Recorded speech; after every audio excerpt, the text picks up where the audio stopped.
Hi friends, welcome to my channel. Arvind gang Amar ఇంటి gate లోపల smoke bomb వేస్తారు. ఇక ఆ స్మోక్తో అక్కడున్న సెక్యూరిటీ మూర్ఛిల్లిపోతారు. ఇక అక్కడే గార్డెన్లో కూర్చున్న ఆరు గుప్తా అది చూస్తారు.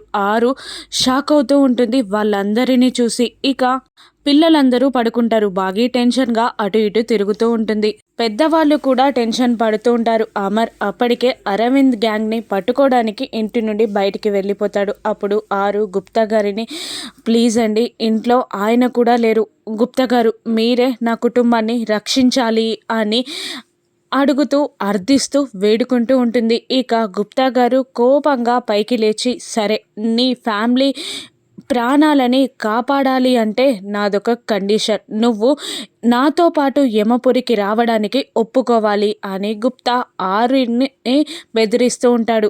చెప్పు, సమయం లేదు, యమపురికి నాతో పాటు రావడానికి ఒప్పుకుంటావా అని గుప్తా ఆరుని భయపెడుతుండగా ఆరు టెన్షన్ పడుతూ ఉంటుంది. బాగి కూడా టెన్షన్ పడుతూ ఉంటుంది. ఆరు యమపురికి వెళ్ళడానికి గుప్తాతో ఒప్పుకుంటుందా? అమర్ ప్రాణాలని బాగి ఇంట్లో వాళ్ళందరినీ ఎలా కాపాడుతుందో రాను ఎపిసోడ్స్లో చూద్దాం. Thank you for watching.